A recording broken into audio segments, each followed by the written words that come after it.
Mapagpalang araw, kaibigan. Ito na naman po inyong kaibigan kay Jesus, Brother Manny Bautista. Siya naman po si... Brother John. Yan. Nandito po tayo sa loob ng tahanan nila. Barangay 96. 96. So, Nate District 1, Tondo, Manila. Yan. Tayo po ay mag-aaral ng Ebanghelyo. Pero bago tayo papalahot sa pag-aaral ng Ebanghelyo, yung laging kaugalian po natin, kailangan lagi tayong lumalapit sa Diyos kasi siya lang ang pwedeng magpapabanal. Alam niyo ba yung yung salita ng Diyos ay pinagbubulay-bulay, nagdadala ito ng kabanalan. Baka hindi niyo po alam. Kaya yung nagiging banal po, mga tao silang buhay.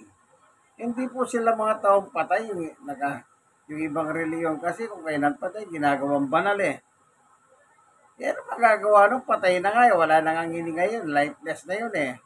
Gagawin nung pambanal yan. Hindi, maling-mali naman ang ganyang klaseng estilo.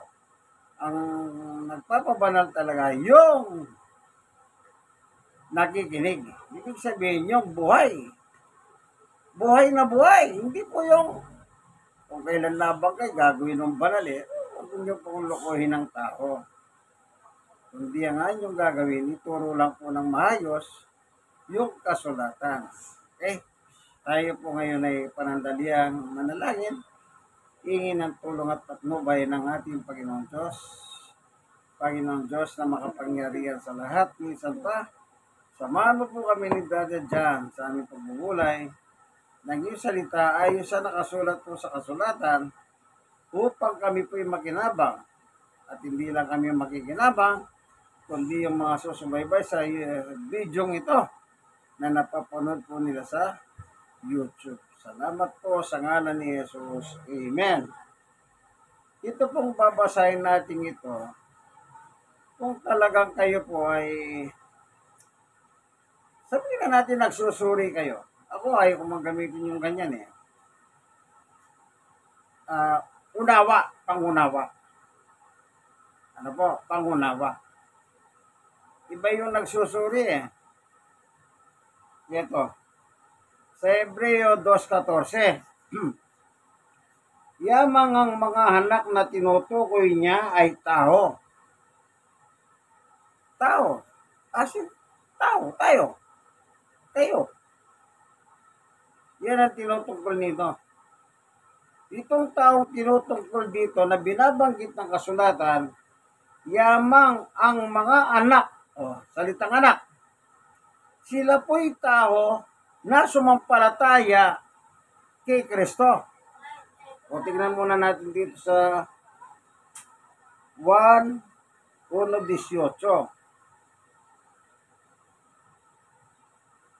Ito. Ay, 12. Sa 12 po pala. Ngunit ang lahat ng tumanggap at nanalig sa Kanya ay pinagkalooban niya ng karapatang maging anak ng Diyos.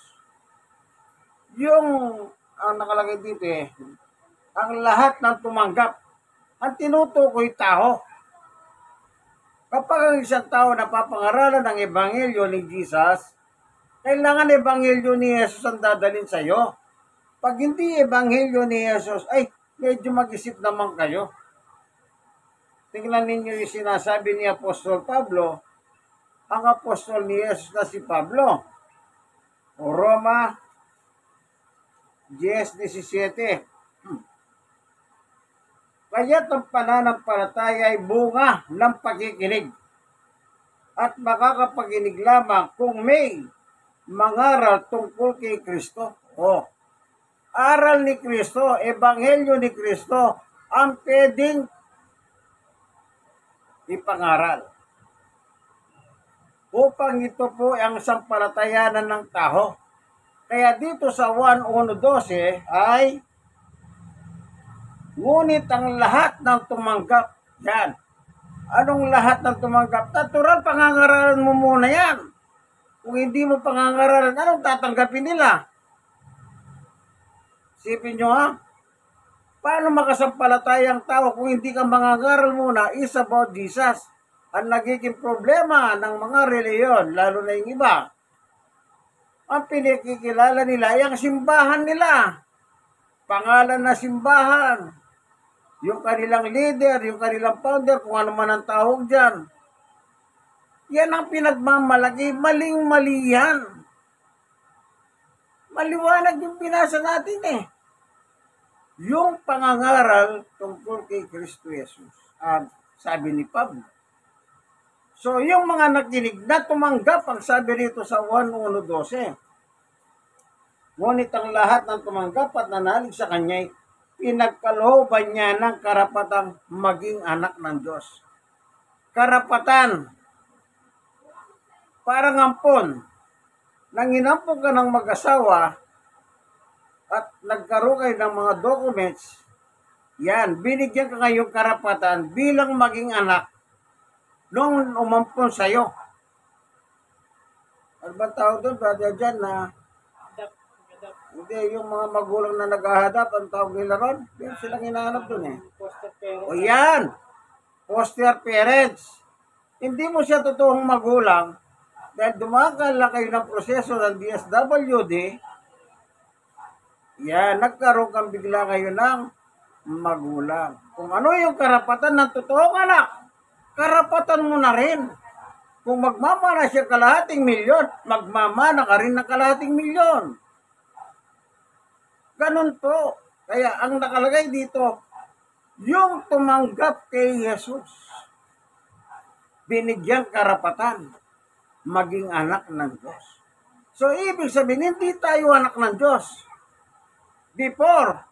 Pero nang matuto tayo sumampalataya, tinawag tayong anak ng Diyos. Okay, balikan natin yung 2:14 ng Ebreo.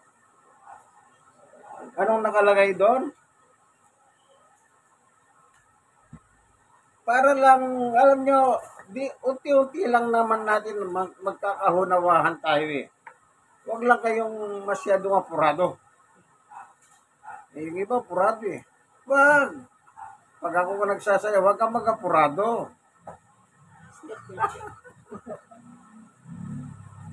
Oh, 2:14, kung may Biblia kayo, sundan ninyo. Anong sabi? Yamang ang mga anak na tinutukoy niya ay tao. Itong mga tao ito, yung mga nagsisampalataya, anong sabi? Anak. Yamang ang mga anak. Yan. Kailan sila naging anak? Nang sila po'y mapangaralan. Nang sila'y sumampalataya. Yan. Ayan, pinapaliwanag na ng Ebreo 2:14. Okay. Yamang ang mga anak na tinutukoy niya ay tao, naging tao rin si Jesus tulad nila. So, maliwanag, si Jesus po pala ay nakitulad sa tao.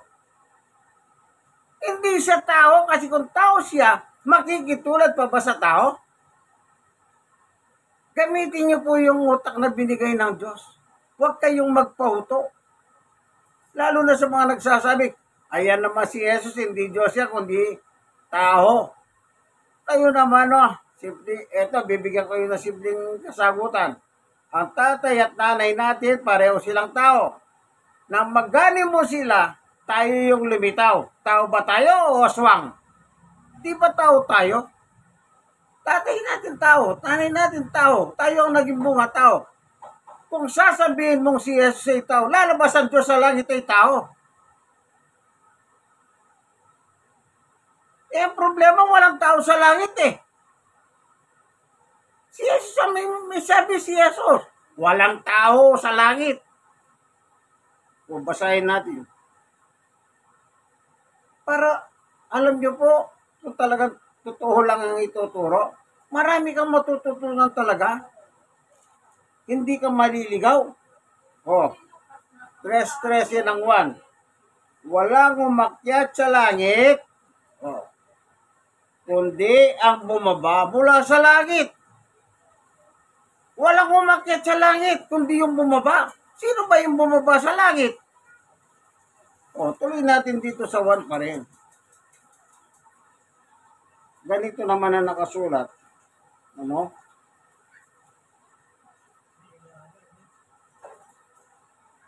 Ito, sabi ni Jesus, Juan 6:38, sapagkat ako'y bumaba mula sa langit. Oh, saan galing si Jesus? Bumaba mula sa langit. Dito sa 1:13, sabi niya, walang umakyat sa langit, kundi yung bumaba sa langit. Ngayon, sasabihin yung tao siya, tuloy natin yung 3:13.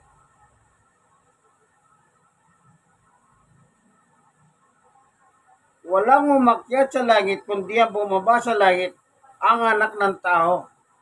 Referring to Jesus. Isa sa mga title niya, anak ng tao, kasi nga po, ayon sa Biblia, ipinanganak siya ni Tahong Maria. Kaya ginagamit niya yung salitang ako'y tao, ay anak ng tao. Kasi tao po si Maria. Pero tandaan nyo, wala pong nangyaring honeymoon kay Maria. Kaya nung bago pakasalan ni Jose si Maria, nagdadala na po siya ng tao sa kanya sinapupunan. Pambira po ang pagkapagiging anak ni Jesus. Walang dumaan na similya sa pagitan ng lalaki at babae. Hindi gaya ng tanay natin at tatay natin, nung sila'y mag-honeymoon, tayo naging bunga. Si Jesus ipinagbunga sa Espiritu Santo. Ngayon, kung sasabihin mo, ipipilit mo, tao yan. Lalabas yung Espiritu Santo tao.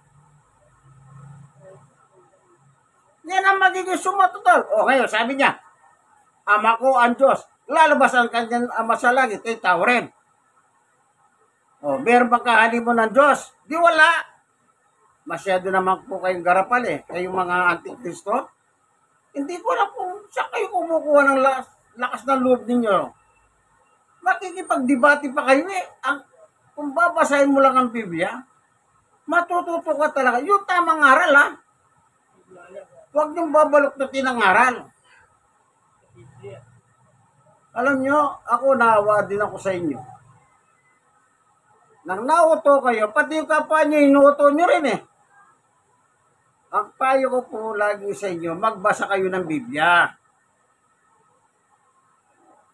Huwag kayong maniwala sa mga ministro nyo. Huwag kayong magbasa ng Biblia. Kami lang may karapatan. Hoy, sino nagsabi kayo may karapatan? Lahat ng tao malayang magbasa.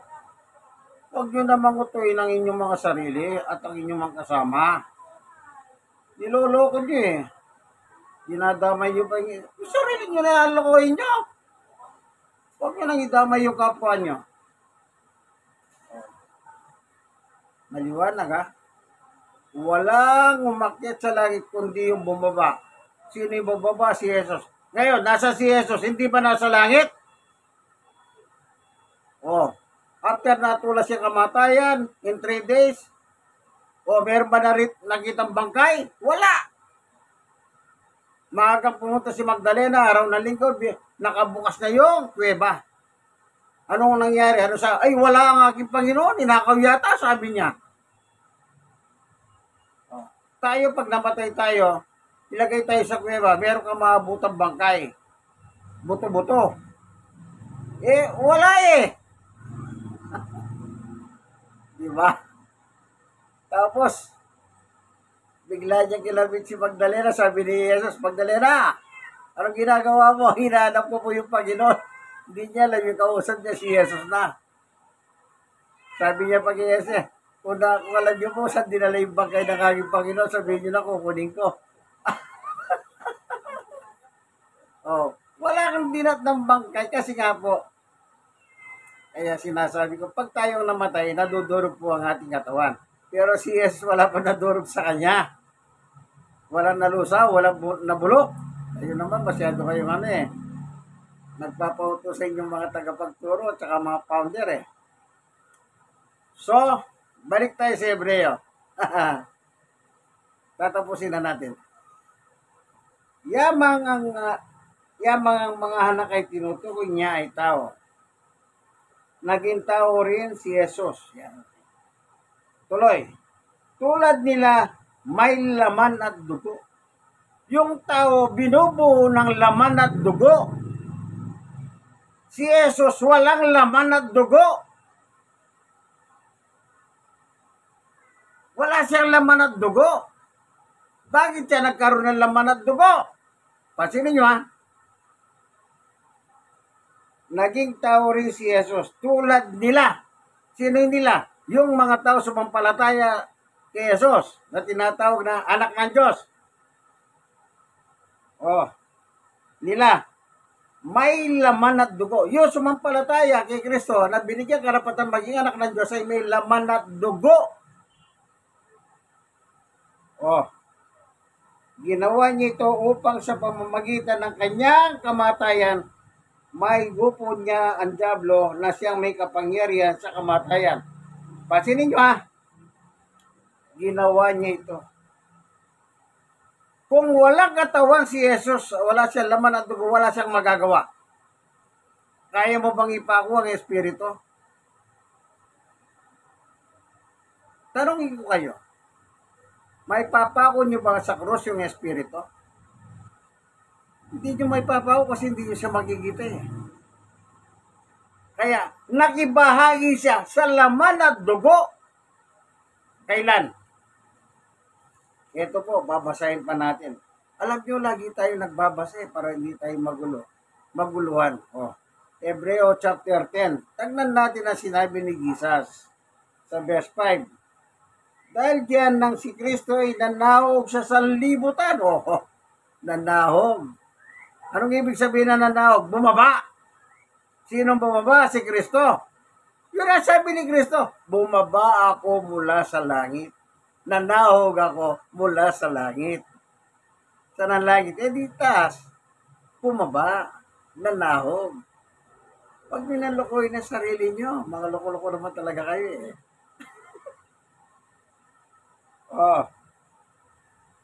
Dahil diyan na si Kristo inanawag sa sanlibutan, sinabi niya sa Diyos. Okay, ito na. Ang mga hayin at andog para andog ng mga hayop ay hindi mo ibig, kaya tinihanda mo ang aking katawan upang maging ahin.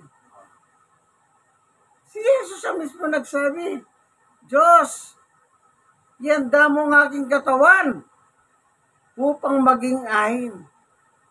Ibig sabihin, wala siyang katawan na binubuo ng laman at dugo. Kaya inihanda ang katawan po ni Jesus ng Diyos. At ginamit po yung sinapupunan ni Maria.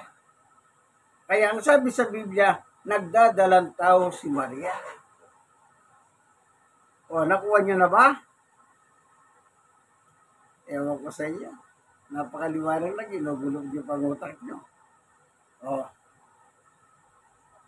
Ang Diyos po naglahan ng katawan ni Jesus. Para saan? Upang iahin. Ano yun? Nang ipako sa krus. Kasi kung hindi siya lalagyan ng laman at dugo, o katawan ng kagaya natin, ano ang ipapako mo sa krus?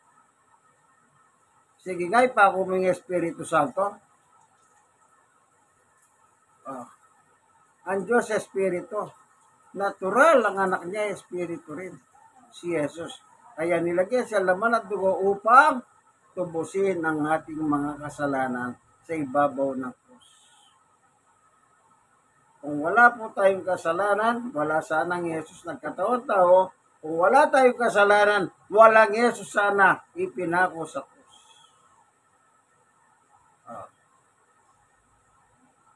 Sasabihin nyo pa, tao si Jesus, lokohin nyo lelong nyo. Yung lola nyo, lokohin nyo sila. Tignan ko lang pag hindi kayo sinampala. Ako lang personally, magbasa kayo ng Biblia para matuto kayo. Lahat ng binanggit ko, kahit anong Biblia kung gamitin nyo, gamitin nyo. Gamitin nyo. Ako naman malaya kung nagsishare sa inyo. So, maliwanag po, ano? Ang nakasulat po sa Biblia tungkol kay Jesus, kailangan lahat siya paniwalahan mo. Yun ang pananampalataya. na tayo pong mga tao, dati hindi tayo anak ng Diyos, anak tayo ng Diablo. Pero nang dumating si Jesus sa atin, tayo po ay nakinig, tayo po ay tinanggap si Jesus sa ating buhay.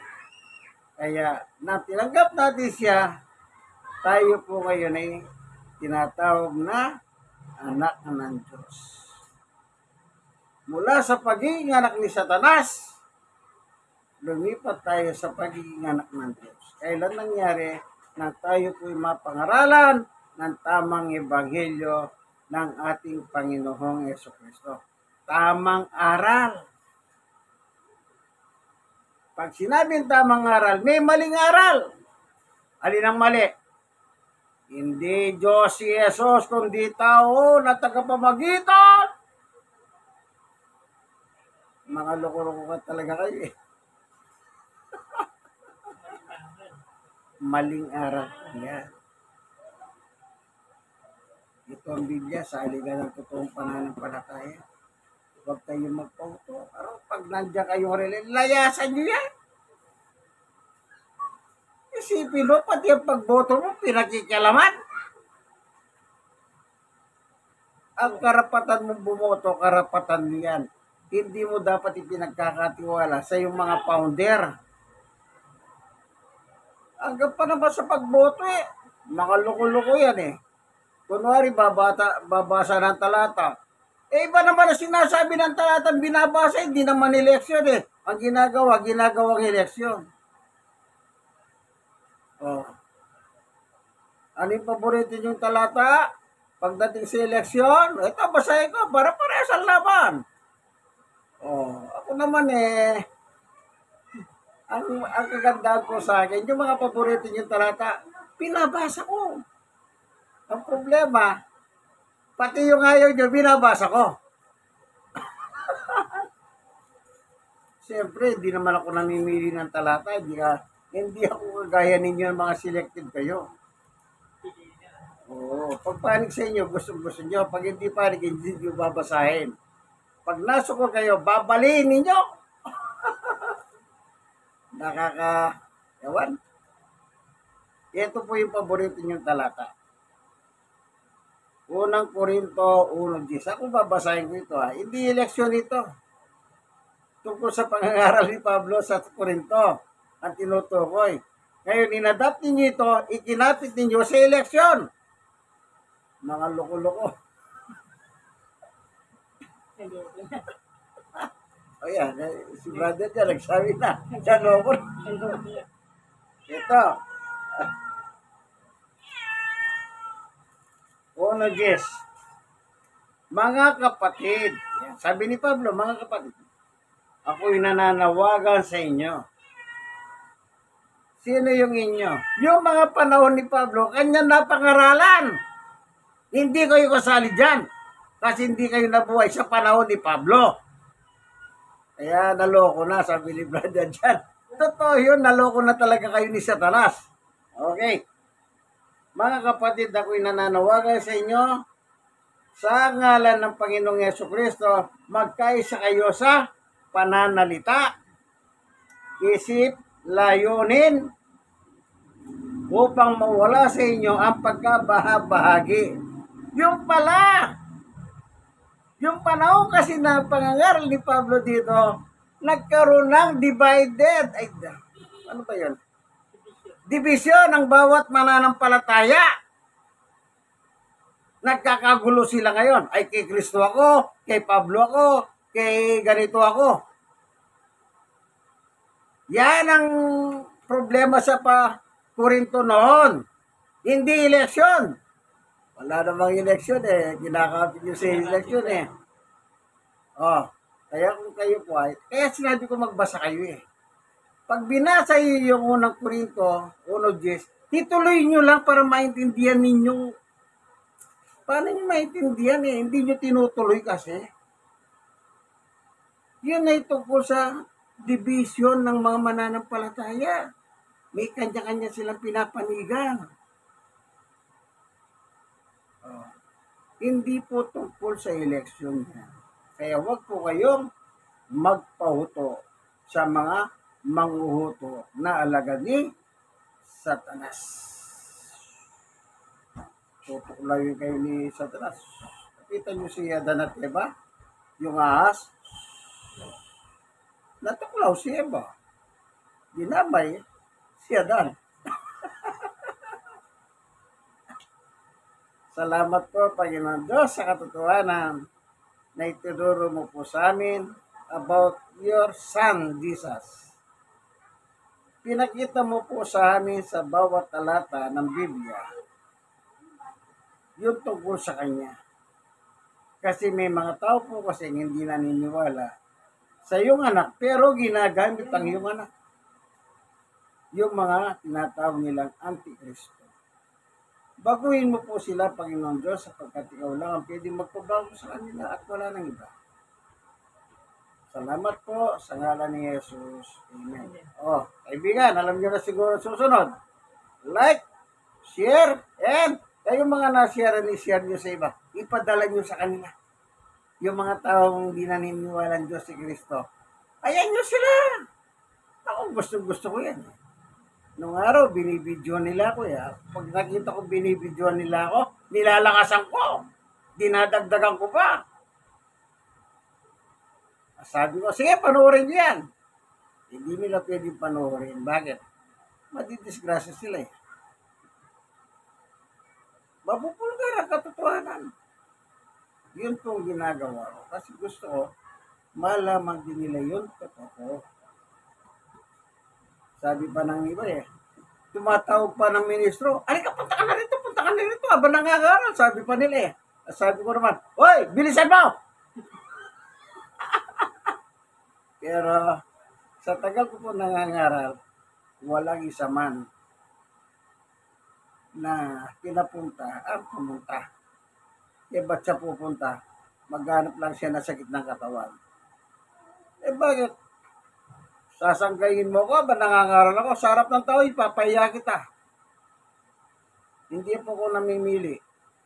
Ipapahiya kita. Ilulubog kita sa kahiyan. Subukin mo kung nangangaral ako sasalingan mo ko. Ilulubog kita. Marami na po akong ginanya. Diba? Hindi sa pagmamahal. Yun ay sa biyaya ng Diyos. Ano sabi? Binigyan ng unawa.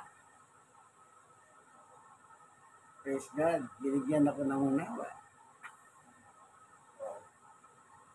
Sige po, hanggang dito na lang. Umahaba God bless us all po. Si Brother John. Ano po? Sana po, gamitin nyo naman yung utak na binigay ng Diyos. Ano? Sige, God bless us all po. Bye.